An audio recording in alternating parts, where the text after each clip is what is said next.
তিনিজন মানুহৰ পৰা সদায় আঁতৰি থাকক। এই তিনিজন মানুহ লগত থাকিলে আপুনি ধ্বংস হ'বলৈ বেছি সময় নালাগে। প্ৰাচীন ভাৰতৰ বিখ্যাত কূটনীতিবিদ আৰু দাৰ্শনিক চাণক্যই জীৱনৰ বিভিন্ন দিশৰ ওপৰত গুৰুত্বপূৰ্ণ পৰামৰ্শ আগবঢ়াইছিল। তেওঁ কেনেকুৱা মানুহৰ পৰা দূৰত্ব বজাই ৰাখিবলৈ পৰামৰ্শ দিছিল জানি লওক। চাণক্যই জীৱনৰ 3 প্ৰকাৰৰ মানুহৰ পৰা দূৰত্ব বজাই ৰাখিবলৈ পৰামৰ্শ দিছিল। তেওঁ কয় যে 3জন মানুহে আমাৰ প্ৰগতিৰ সদায় বাধাৰ সৃষ্টি কৰে। এই 3জন মানুহৰ পৰা আঁতৰি থাকিলে আপুনি জীৱনত সফলতা আৰু সুখ অৰ্জন কৰিব পাৰিব। চাণক্যই কাৰ পৰা আঁতৰি থাকিবলৈ কৈছিল জানি লওক এই ভিডিঅ'টোত। তাৰ আগতে চাণক্যনো কোন আছিল এই বিষয়ে আপোনাৰ জানিব মন যায়নে? তেন্তে শুনক। চাণক্য আছিল সম্ৰাট চন্দ্ৰগুপ্তৰ ৰাজদৰবাৰৰ মুখ্য উপদেষ্টা। আচাৰ্য চাণক্য আছিল এজন বিখ্যাত দাৰ্শনিক, ৰাজনীতিবিদ, কূটনীতিবিদ, অৰ্থনীতিবিদ আৰু সমাজ বিজ্ঞানী। তেওঁক বিষ্ণুগুপ্ত বা কৌটিল্য বুলিও জনা গৈছিল।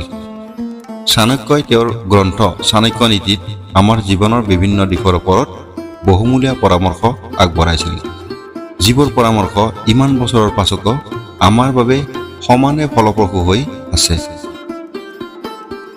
চাণক্যৰ শিক্ষানীতিত কোৱা হৈছে, প্ৰতাৰকৰ কোনো প্ৰকৃত মুখ নাথাকে, মাত্ৰ প্ৰয়োজন অনুযায়ী মাস্ক পিন্ধি মানুহক মিছা মাতিব।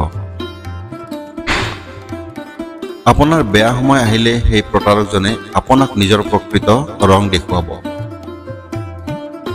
ভুৱা বন্ধু আৰু প্ৰকৃত বন্ধুৰ মাজত কেনেকৈ পাৰ্থক্য কৰিব পাৰি আৰু তেওঁলোকক কেনেকৈ চিনিব পাৰিব তাৰ পৰামৰ্শ আচাৰ্য চাণক্যই তেওঁৰ গ্ৰন্থ চাণক্য নীতিত আগবঢ়াইছে। আপুনি যদি জীৱনত সফলতা আৰু সুখ অৰ্জন কৰিব বিচাৰে তেন্তে এই 3জন মানুহৰ পৰা সদায় আঁতৰি থাকিব লাগিব। এই কথা চাণক্যই তেওঁৰ চাণক্য নীতিত কৈছে। নম্বৰ 1, মূৰ্খ বন্ধু। যদি জীৱনত সফলতা আৰু সুখ অৰ্জন কৰিব বিচাৰে তেনেহ'লে মূৰ্খ বন্ধুৰ পৰা আঁতৰি থাকিব লাগিব আপুনি। কোৱাৰ দৰে মূৰ্খ বন্ধুতকৈ চতুৰ শত্ৰুৱে ভাল। আচাৰ্য চাণক্যই নিজৰ পৰামৰ্শত সেই কথা কৈছে। তেওঁ আৰু কৈছে যে জীৱনত সফলতা লাভ কৰিবলৈ হ'লে অবুদ্ধিমান মানুহৰ পৰা সদায় দূৰত্ব বজাই ৰখাটো জৰুৰী। মূৰ্খই ভাল উপদেশত বেয়া বিচাৰি পায়। এনে লোকক যিকোনো ভাল উপদেশ দিয়াটো মাথো সময় নষ্ট বা সময় অপচয়। তেওঁলোকৰ পৰা আঁতৰি থকাই ভাল, কাৰণ সেইবোৰ আপোনাৰ সময় নষ্ট কৰাৰ বাহিৰে একো নহয়। আপোনাৰ প্ৰগতিৰ ক্ষেত্ৰতো বাধাৰ সৃষ্টি কৰিব মূৰ্খ বন্ধুৱে। নম্বৰ 2, স্বাৰ্থপৰ লগৰী।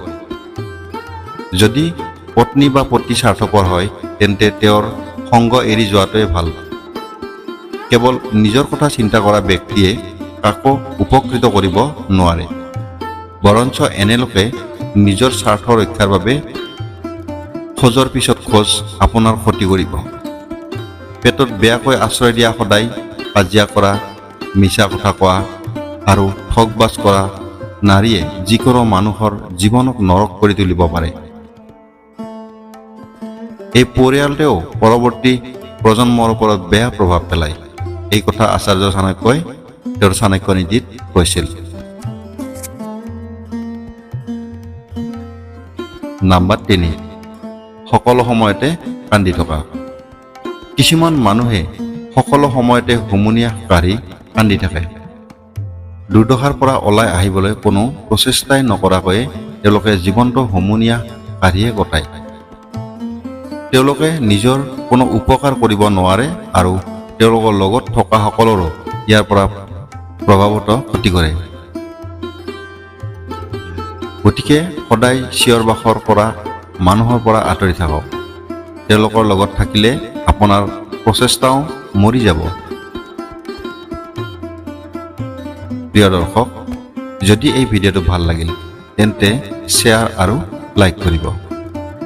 এনেধৰণৰ ভিডিঅ' আকৌ পাবৰ বাবে আছামিজ মটিভেশ্যনেল SP এই চেনেলটো ছাবস্ক্ৰাইব কৰিব। ধন্যবাদ।